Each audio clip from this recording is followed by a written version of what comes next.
bonjour à tous. Il a été déclaré mort par ChatGPT avec une telle insistance qu'il en a écrit un livre, en tout cas un essai sur l'intelligence artificielle et plus particulièrement les IA génératives. Je veux parler de François Rastier, spécialiste en sémantique, directeur de recherche honoraire au CNRS, qui a travaillé d'ailleurs une décennie dans un laboratoire d'IA. Son livre « L'IA m'a tué », comprendre un monde post-humain est paru récemment aux éditions Intervalle. Ce sera mon grand invité dans la grande interview de Smart Tech aujourd'hui.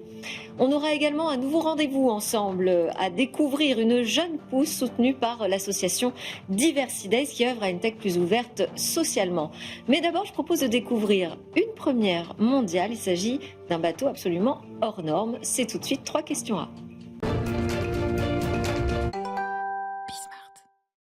Alors attention, première mondiale dans Smart Tech. Bonjour Olivier Jamet. Bonjour. Vous êtes le président de la communauté portuaire de Paris. Vous êtes le président aussi de Seine-Port Union, la fédération des unions portuaires de la vallée de la Seine. Et vous allez nous parler de Tony. Vous allez nous le présenter même. Le tout premier bateau passager au monde qui a été imprimé en 3D, qui propose une conduite autonome, qui est durable, 100% électrique. Alors, quelle dimension, juste pour qu'on se rende compte un petit peu de quel type de bateau on parle? Le bateau fait 9 mètres par 3 mètres 50 et à l'époque où on l'a imprimé, c'était peut-être le plus gros objet, en tout cas le plus gros bateau en impression 3D. Et donc, quand on est devant, en fait, c'est quand même assez imposant. Oui. Et alors, c'est toute la coque qui a été imprimée en 3D. Jusqu'où vous êtes allé dans l'impression 3D? Alors, la coque a été imprimée en une seule fois. On pensait au départ la faire en 2 fois et en fait c'est un seul morceau. Donc Okay. C'est ça en fait qui constitue aussi un Je serais record. curieuse de voir la machine, de voir l'imprimante. Ben, c'est un grand bras, en fait. C'est un grand bras qui injecte de la matière et qui, donc, toute la technologie de l'impression 3D, elle réside dans la température de la couche inférieure par rapport à la couche supérieure. Moi, j'ai appris en construisant ce bateau et donc la première, la taille du bateau déjà, et puis un bateau à passagers en impression 3D, ça n'existait pas. Et c'est pas dangereux? Ça reste solide? Qu'est-ce que non, vous avez moi, je choisi navigue comme dessus. matériau? Alors, c'est du polyéthylène, polypropylène, donc du PPT. Et c'est un matériau qui est déjà recyclé une première fois et qui peut se recycler 5 fois. C'est pour ça que vous dites que c'est un projet durable? Oui, c'est un projet durable déjà sur ce plan-là. Ensuite, c'est un bateau électrique. Et l'autonomie, parce que c'est un bateau autonome, donc ça c'est une autre première mondiale, un bateau à passagers autonome. Alors, autonome, totalement autonome? Quel niveau d'autonomie Alors, il peut fonctionner de manière dans la navigation, pardon. Il peut fonctionner de manière complètement autonome. On a en fait, pour la beauté de la démonstration, en fait, on a fait un bouton comme dans un ascenseur, on appuie sur le bouton et on traverse le bassin de la Villette, en l'occurrence. Donc, toute petite traversée, pour ceux qui ne sont pas parisiens et qui ne connaissent pas le bassin de la Villette. 70 mètres. Oui, voilà. Donc, on passe d'un quai à un autre, a priori. Le seul risque, c'est quoi? C'est de croiser... il y a un peu de navigation, ça dit, maintenant. C'est amusant parce que le bateau, lui, il va lui-même jauger les risques. Et donc, il y a 2 risques amusants que je peux vous citer. C'est la neige. Donc, quand il neige, il ne comprend pas forcément du premier coup que c'est pas un mur. Ouais. Non, en fait, il y a un obstacle devant lui parce que le rideau de neige, en fait, constitue un obstacle. Et puis, il y a les feuilles à l'automne. Typiquement, les feuilles sur l'eau, si elles constituent un amas, il va considérer que c'est un obstacle. Donc, il faut lui apprendre. Voilà. Donc, dans l'autonomie, alors vous me disiez, est-ce qu'il est complètement autonome? Oui, il est potentiellement complètement autonome. D'ailleurs, il peut s'amarrer d'une manière autonome et se charger d'une manière autonome. La prise permet, en fait, par induction, de se charger sans intervention humaine. Okay. Maintenant, il n'est pas autonome dans les faits, c'est-à-dire qu'il y a toujours un équipage à bord pour pouvoir assurer la sécurité dans un premier temps, mais il est techniquement un équipage de combien de personnes? Alors là, c'est un bateau qui fait moins de 12 passagers, donc on a juste besoin d'un capitaine. D'accord.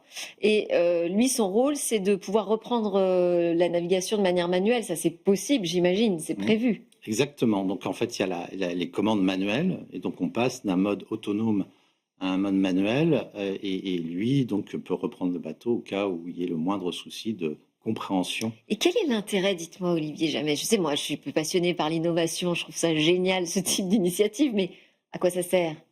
Parce qu'aujourd'hui, des petites navettes comme ça, avec une personne en plus derrière aux commandes au cas où. Oui, mais ça sert à plein de choses. En fait, il faut pas Alors, il faut le voir d'une manière non pas défensive, c'est-à-dire dire, on va se séparer de pilotes et de se séparer de compétences humaines. Bien au contraire, il faut le voir d'une manière offensive. Donc, en fait, typiquement, dans les réflexions sur l'autonomie, il y a la possibilité de télépiloter. Donc, le même pilote pourrait être assis derrière des écrans et en fait piloter plusieurs bateaux, ou en tout cas surveiller plusieurs bateaux. C'est un peu ça le sens de l'histoire. Parce que vous imaginez quoi, c'est ça, dans ce projet derrière, quel est l'objectif? C'est pas juste uniquement pour la Villette. Alors déjà, la navigation fluviale en soi, c'est quelque chose qui est très à la mode parce qu'en fait, c'est écologique. Ça permet de transporter des volumes aussi importants, plus importants que sur la route, et de soulager les villes. Donc on s'inscrit dans une logique générale qui est intéressante.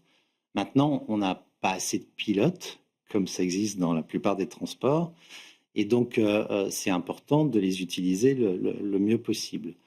Donc là, l'idée, en fait, c'est de pouvoir avoir un pilote qui soit en capacité de surveiller plusieurs bateaux. Une flotte, finalement. Une flotte autonome. Une flotte, exactement. Et donc, le sens, un peu, c'est ça. Et ensuite, nous, le premier sujet, c'est le passage de rive, parce que, comme vous le notiez, c'est un trajet assez simple à réaliser. Oui. Donc, on commence par ce qu'il y a de plus simple, et puis ensuite, ça sera de plus en plus élaboré. Mais on se pose la question, par exemple, d'une alternative par rapport à des franchissements qui pourraient être des passerelles, des infrastructures, où là, il y a toujours une notion environnementale, une notion de délai, une notion de coût, alors que le bateau, vous l'avez en quelques semaines. Eh bien, Olivier Jamais, on suivra ça avec vous. Vous nous tenez au courant. Je rappelle, vous êtes le président de la communauté portuaire de Paris. Et donc, derrière ce projet, c'est même plus un projet, puisque ça y est, il y a un vrai démonstrateur, en tout cas, de ces nouvelles mobilités fluviales. Merci beaucoup d'avoir été avec nous. C'est le moment de notre grande interview où on va parler d'IA générative et de leur manière de manier le verbe et le langage.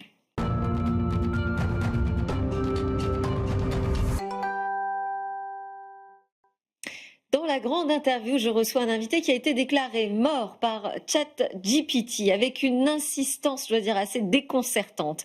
François Rastier, sémanticien, docteur en linguistique, directeur de recherche émérite au CNRS, a écrit un essai passionnant, L'IA m'a tué, comprendre un monde post-humain, qui est paru aux éditions Intervalle dans la collection Le Point sur les idées. Il démarre par cette histoire de le principal chatbot aujourd'hui utilisé avec une IA générative, qui a lancé cette folie des IA génératives, qui insiste pour dire que François Rastier, non, il est décédé. Et il dit ça auprès de vos collègues, vos amis qui vous connaissent bien, qui font remarquer quand même à ChatGPT, quand même, j'ai déjeuné avec lui hier, tu dois bien te tromper.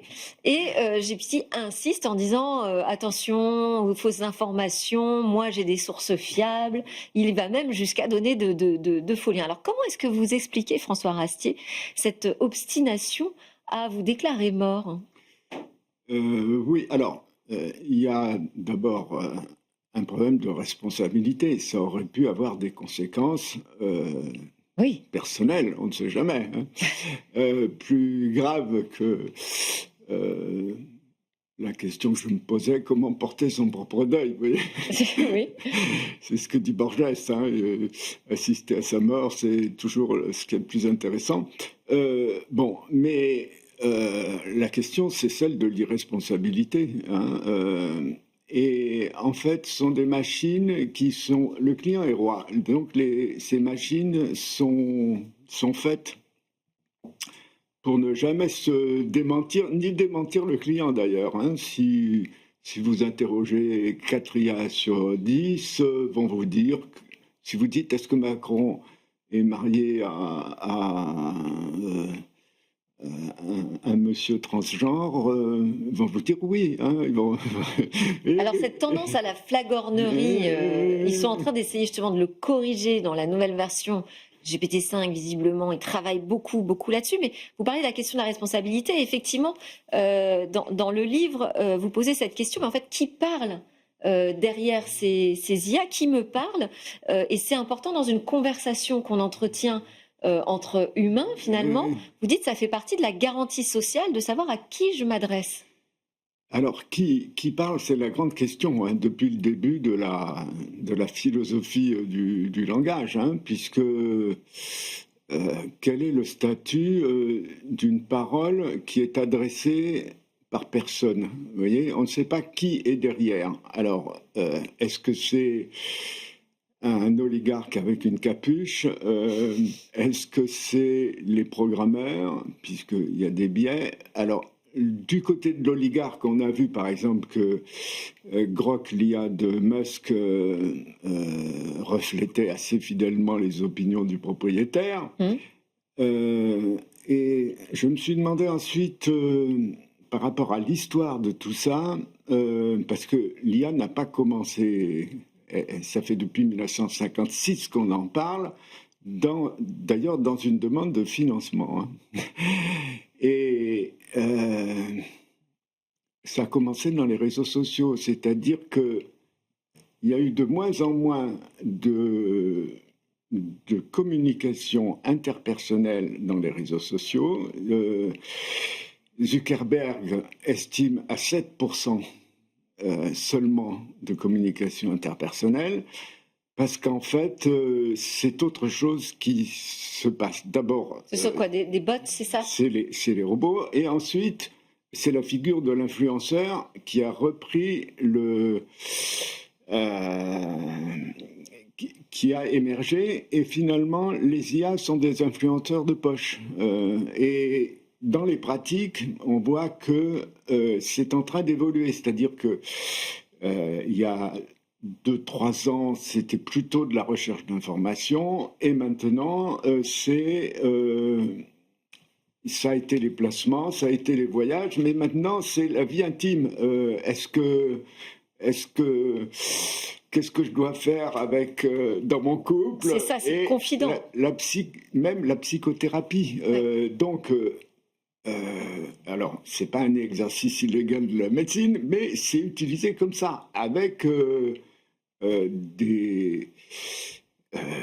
des problèmes sur l'anorexie, enfin disons tous les gens qui, étant déjà isolés par les réseaux sociaux, se trouvent affaiblis. Vous voyez, la question est celle de l'emprise. Oui. Alors, mais alors, d'ailleurs, sur justement l'emprise, parce que vous dites que vous n'avez pas du tout envie d'aider OpenAI et ChatGPT à corriger son apprentissage et donc à lui dire bah non, je ne suis pas mort et à lui donner les bonnes infos. Mais d'un autre côté, vous dites que toute résistance est illusoire. On est fichu, quoi. Ah non, pas du tout. Simplement, je vois. C'est quand même comme ça que vous terminez un de vos chapitres. Alors, moi, je l'ai dévoré le livre, alors attention, je peux vous citer. Hein. Vous dites, toute résistance est illusoire aujourd'hui. Alors, je ne parle là que de l'intelligence générative grand public. Oui. Hein, parce que, bon, on nous dit toujours, oui, mais c'est très utile en médecine pour lire les radios, etc. Mais ça n'a rien à voir. Hein. Ça a été inventé pour guider les fusées pendant la guerre des étoiles en 85. En reconnaissance de forme, c'est très bon, l'IA. Sauf que là, c'est l'IA générative grand public, c'est-à-dire quelque chose qui vous parle et il y a une autorité et il cherche à vous prendre du temps, puisque c'est ça qui est monétisé. Oui. C'est-à-dire qu'on a monétisé l'ensemble des ressources terrestres, mais la vie intime n'avait pas encore été monétisée. Et ça, c'est ce qui a été dit être le pétrole du XXe siècle. Hein. Donc, les réseaux sociaux ont servi à accumuler les données personnelles et l'IA s'en est servi. Ce sont les mêmes firmes, hein. C'est Meta. Et la force de TikTok, c'est qu'ils avaient un bassin d'utilisateurs par centaines de millions, plus grand que les Américains. Donc c'est spécialement addictif parce que tous les biais sont là, vous voyez, y compris des biais comme celui de la récompense aléatoire qui est utilisé dans les casinos pour les bandits manchots. Vous voyez, derrière ça, il y a le neuromarketing. Hein, oui. Et ça, c'est des décennies de recherche et de succès. Alors, vous dites, parce que je voulais quand même sur l'avant-propos, j'ai trouvé que c'était intéressant, vous dites que l'IA réunit 3 thèmes majeurs de notre présent. Les données donc, qui constituent le corpus d'apprentissage, la post-vérité Et vous parlez même en fait de post-réalité. Donc, vous allez nous expliquer ce que vous entendez par là. Et enfin, un projet transhumaniste où là, vous allez jusqu'à parler en fait de totalitarisme à travers ces outils d'IA générative. Oui, alors il y a l'idée que l'homme doit être augmenté. C'est-à-dire, la condition humaine, c'est un peu une maladie à soigner. Alors, la mort est à soigner. Tous ces oligarques sont dans des logiques d'augmentation de la vie, disons, de partir dans des... Quand on aura usé cette planète, on va aller sur Mars, ça c'est Musk. Avec la création de nouveaux mythes, nous dit de nouvelles religions. Oui, et avec la question de l'autorité politique, j'ai entendu à la radio France Inter le président d'une commission d'éthique officielle française dire le prochain président de la République devrait savoir coder, ce qui élimine d'emblée tous les candidats actuels. Et ça veut dire aussi que la question du pouvoir se pose, et elle se pose de façon cruciale. Si bien que, par exemple, avant-hier, enfin mardi, donc il y a eu un appel de 10 prix Nobel, 200 personnalités, dont des gens aussi de l'intelligence artificielle, pour dire il faut absolument réguler ça, parce qu'ils sont tous dans une logique de fuite en avant, de façon à tuer, avoir l'application tueuse qui va gagner sur les autres. Et donc, c'est l'aboutissement de la dérégulation. Qui coûte des milliards et des milliards. Absolument. OpenAI perd $1 milliard par mois. C'est quoi comme modèle économique Alors, vous parlez d'ailleurs de sa propre surestimation et vous donnez des explications. Pourquoi est-ce qu'on surestime en fait les capacités de ces IA génératives? Vous dites d'abord parce que chez les informaticiens, il y a un souhait de maximiser les financements.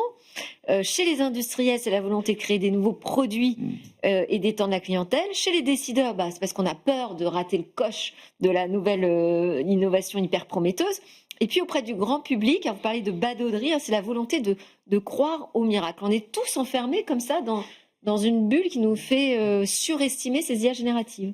Alors, c'est elles-mêmes qui ont créé cette hype. C'est les mêmes firmes, c'est Facebook, etc. Donc c'est Google. Oui, mais tout le monde suit, c'est quand même incroyable ça. Oui, et ça a été très vite. Mais ça monte. Mais ce n'est pas le cas de toutes les innovations, François Rastier. Là, il y a aussi cette question, et que vous travaillez très bien depuis de nombreuses années, aussi cette question d'utilisation du langage, qui était finalement juste le propre de l'humain. D'un seul coup, absolument. On découvre que d'autres êtres, les logiciels, sont capables de langage, sont doués de langage. Même si on ne sait pas qui parle, à la limite, c'est une emprise supplémentaire. C'est une voix qui vient du ciel, d'une certaine manière. C'est un dieu. Ça a une autorité. Et là, on voit des jeunes diplômés, etc. Pour la moindre chose, ils veulent valider leurs déplacements, leurs voyages, leurs amours, etc. Et ils seraient désemparés maintenant, comme si on perdait son GPS en voiture, s'il n'y avait pas une validation. Donc c'est une dépendance, et c'est une dépendance à l'égard d'une firme qui va garder vos données, parce que vous savez... C'est une dépendance en plus inquiétante, parce que justement vous faites la démonstration de cette insistance dans l'erreur de ChatGPT concernant votre fausse mort, qui vraiment... Et puis on voit les incohérences, il change de date de décès aussi. Oui, alors, au fur et à mesure, il donne des faux liens. Comment est-ce que vous expliquez qu'on fasse davantage confiance à ces IA génératives, qu'elles soient des autorités, alors qu'on ne sait pas qui parle, donc il n'y a pas cette garantie sociale, alors que les erreurs sont inhérentes et propres à leur mode de fonctionnement finalement? Oui, mais c'est vraisemblable, c'est-à-dire que la ChatGPT a... Maintenant, il m'a ressuscité, dans des versions payantes. Vous êtes moins fâché. Mais sans dire que c'était lui qui m'avait tué. Mais ce que je veux dire, c'est que on le croit parce qu'il est crédible. C'est-à-dire que quand il aligne 60 notices nécrologiques tout à fait élogieuse à mon égard, j'étais très flatté bien sûr, écrite par des collègues, etc., en mettant les références, les liens pour consulter. Hein. Il y a un effet de réalité, si on peut dire, hein, de réalité documentaire. Et le gros problème, c'est que l'ensemble du web, depuis 2016, est majoritairement créé par des robots. Et donc, ce que produit actuellement en masse l'intelligence artificielle va nourrir les intelligences artificielles à venir. Et donc, par exemple, les Russes, tous les jours, publient 1400 narratifs différents sur la guerre en Ukraine, qui sont traduits en 40 langues, si bien que si vous interrogez pour savoir si Zelensky a déclenché la guerre, vous avez 4 IA sur 10 qui vont vous dire oui. Et bientôt, ça sera 10 sur 10. Parce que vous expliquez très très bien comment fonctionnent ces IA génératives. Vous avez travaillé dans un laboratoire d'intelligence artificielle, donc vous savez de quoi vous parlez aussi. Vous parlez du problème du corpus d'entraînement. Oui, alors si vous prenez le web, c'est... Et du corpus d'entraînement sans supervision, c'est-à-dire on ne sait pas exactement comment ont été entraînés ces IA, avec quel contenu. Quand on mélange le faux et le vrai, c'est le faux qui l'emporte. Hein, par définition, c'était le secret de l'assistant de Beria, qui était... alors ça, c'est typique du totalitarisme, c'est-à-dire là, il y a une vérité qui est mélangée... Enfin, le faux et le vrai sont mélangés, et il est impossible de distinguer, si bien que ça finit par être intériorisé. Mais, ça donne du corps finalement à la fausse information. C'est-à-dire, il y a n'importe quoi sur X, et donc ce n'importe quoi sert de corpus d'entraînement. C'est officiel. Alors, je voulais, parce que ça passe très vite le temps, vous savez, je vous en prie. À la télé. Je voulais qu'on passe à un exercice où je vous pose des questions binaires pour que vous puissiez me répondre assez rapidement. On commence? Vous êtes prêts? Oui. Allez, donc oui ou non, on devrait restreindre les usages des IA génératives? Il faudrait déjà que les écoles soient des endroits sans écran. Le seul endroit au monde sans écran, ça pourrait être l'école, et ce n'est... tous les décideurs vont dans le sens contraire. Parce que ça, c'était ma deuxième question. Pour ou contre l'IA à l'école? Oui, alors, franchement, non, parce que qu'est-ce qu'on transmet? Est-ce qu'une IA peut transmettre? C'est pas sûr du tout. On a fait des expériences avec les MOOC, etc. Enfin, tout ce qui était apprentissage virtuel, ça n'a jamais marché. Et là, ce serait un simple outil technique supplémentaire. Oui, ça serait un outil technique supplémentaire, mais ça ne remplacera... Il y a la question de la dette symbolique. On n'est pas en dette à l'égard d'une machine, ou alors on est dans le délire, vous voyez. Et pourquoi est-ce qu'un gamin décide d'aller dans un sens ou dans un autre? En général, c'est à cause d'un prof. Allez, on continue. Vrai ou faux, les IA génératives sont des machines à désinformer? Informer. À désinformer? Oui. Ah, vous dites désinformer. Disons, elles sont complètement neutres. Elles se foutent complètement de la nature des informations qu'elles transmettent, puisque ce sont des chaînes de caractères. Attention, c'est des documents, c'est pas des textes. Ce sont des chaînes de caractères. Elles vont vous les recracher sans aucun problème. Orwell avait vu ça en 1946. Il dit la pire écriture moderne, c'est de mettre ensemble des groupes de mots, et là il critiquait le journalisme, mais là c'est du journalisme généralisé qui est devenu, si on peut dire... Du mauvais journalisme, s'il vous plaît. Du mauvais journalisme. Non, mais je veux dire, il avait en vue cette désinformation qui existait déjà dans le totalitarisme. Bon, est-ce que vous avez quand même une certaine admiration, ou alors pas du tout, pour l'habileté avec laquelle ces chatbots manient le langage? Alors, en fait, c'est des humains qui ont manié le langage, c'est-à-dire qu'ils ont... les corpus d'apprentissage sont corrects. Alors, c'est comme ça qu'on détecte les textes générés par l'IA. Ils sont plus corrects que les textes générés par des humains. Et dans les universités, ça fait 3 ans qu'on n'a plus vu une faute d'orthographe. Donc, il y a aussi une perte d'expertise massive, c'est-à-dire que les gens vont sortir diplômés, mais ils n'auront rien lu, simplement, ils auront donné les PDF. J'avais encore plein de questions à vous poser, François Rastier, mais on arrive à la fin de cette grande interview.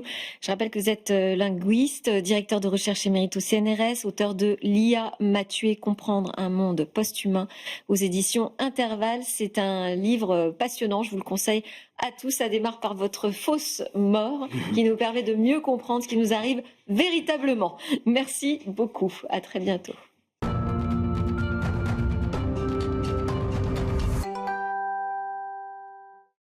On termine cette édition avec une jeune pousse. C'est notre nouveau rendez-vous dans Smart Tech. Aujourd'hui, cette jeune pousse est incarnée par Alexandre Sossou. Bonjour Alexandre. Bonjour. Vous êtes lauréat du programme Leadership, programme spécial IA de Diversidays, l'association Diversidays, et vous êtes le fondateur de Modering. Alors, faites-nous un pitch de Modering. Oui, alors Modering, c'est une entreprise qui utilise l'IA pour faire de la modération de contenu à grande échelle. Donc, au lieu d'utiliser des humains, on utilise une IA pour détecter les contenus illicites sur les réseaux sociaux ou sur Internet en général. Ok, alors ça, j'ai envie de dire, il y en a beaucoup déjà des entreprises et des logiciels de modération automatique avec l'IA. Je pense aux grandes plateformes numériques, aux réseaux sociaux qui ont déjà leurs outils. Comment est-ce que vous allez vous différencier? Premièrement, on sera la première indépendante et qui n'a pas créé son logiciel et son IA basé sur les recommandations des grandes la tech américaines. Ah oui, mais c'est vrai que ça fait quand même une différence, je suis d'accord. Une très grande différence. Vous n'êtes pas jugé parti. C'est ça. On a basé notre IA seulement sur les lois de l'Union européenne. Et du coup, on remarque qu'effectivement, toutes les technologies basées sur les recommandations des tech américaines ne sont pas valides dans l'Union européenne. Oui, c'est ça. Elles respectent en fait la culture et les règles qui sont fixées par les plateformes. Elles sont quand même obligées de se conformer au droit européen. Là, vous êtes en train de nous dire, en fait, vous proposez une solution souveraine qui pourrait être utilisée par qui? Alors, ça pourrait être par déjà tous les réseaux sociaux qui veulent être licites au sein de l'Union européenne, mais aussi par les gouvernements. Dans la création de notre IA, on s'est rendu compte qu'elle pouvait être utilisée comme un détecteur de viol, de racisme et d'inceste, car tout simplement, elle détecte les contenus illicites, mais si on lui demande de trouver du coup un certain type de contenu, on a en fait un détecteur de viol ou de racisme, etc. Donc vous l'avez tout particulièrement entraîné pour détecter un type de contenu illicite? On a commencé avec les abus sexuels, la violence, le racisme et l'inceste, vu que c'est des choses communément interdites dans la plupart des pays. Oui. Donc comme ça, on n'avait pas à chercher dans chaque pays les différentes lois. Et donc actuellement, effectivement, juste ça, on est sur des trilliards de contenus détectés. Des trilliards de contenus? Oui. Au niveau mondial? Au niveau mondial, oui. D'accord. Aujourd'hui, votre start-up, elle est incubée chez Agorana. Vous en êtes où, à quel stade alors de l'expansion, de la croissance de votre start-up? Alors, on vient de terminer notre premier MVP, quand même avancé, d'IA de modération. C'est pour ça qu'on a lancé la phase de commercialisation. Et du coup, on va commencer une petite levée de fonds pour s'étendre au-delà des frontières. Ok, super. Et vous avez, je le disais en introduction, vous avez suivi donc le leadership programme spécial IA de l'association Diversidays. En quoi ça consiste? Qu'est-ce que vous avez travaillé en particulier? Un peu toutes les bases de l'écosystème startup français. Moi, je suis revenu en France en 2022. Du coup, j'étais pas au fait de la culture startup en France. D'accord. Vous avez une culture d'où alors? Je connaissais par exemple la culture au Danemark, de l'écosystème là-bas, vu que j'étais là-bas. D'où le nom Modering, effectivement, qui est simplement modération en danois. Et du coup, c'est important de savoir où on met les pieds, à qui il faut s'adresser, les codes de l'écosystème, pour pouvoir pas faire les erreurs dès le début, pour pouvoir pas répéter les erreurs que la plupart font. Rien que parler en face de vous là tout de suite devant une caméra, c'était très difficile pour moi il y a 2 mois. Donc voilà, ça m'a beaucoup aidé à m'en sortir à ce niveau-là. Donc à se préparer en fait à rentrer dans le monde des entrepreneurs. Ce qui est intéressant chez Diversidays, c'est justement l'idée de dire il y a plusieurs visages dans la tech et aujourd'hui on trouve qu'elle n'est pas suffisamment ouverte. C'est aussi ce que vous ressentez, il y a une difficulté à faire sa place? Oui, ça reste quand même un monde de l'entre-soi, hein, le niveau entrepreneurial en France. J'ai jamais autant rencontré de personnes d'HEC depuis que j'ai lancé ma start-up. Et c'est pas une critique de venir d'HEC, mais c'est un constat. Voilà, c'était la première fois de ma vie que j'en vois autant d'un coup. Donc ouais, un peu de diversité tout simplement pourrait amener des bénéfices. Ça apporte un regard. Vous pensez que vous apportez un regard différent sur les outils de modération? Vous avez dit que vous appuyez sur les règles, le droit européen. Est-ce qu'il y a aussi une French touch ou une European touch sur la modération au-delà de ça? Oui, par exemple, quand on parle de couleur de peau ou de discrimination, pardon, si on se base sur l'américanisme et la culture américaine, on peut être très raciste sans passer pour raciste, alors qu'au niveau de la loi française, c'est interdit.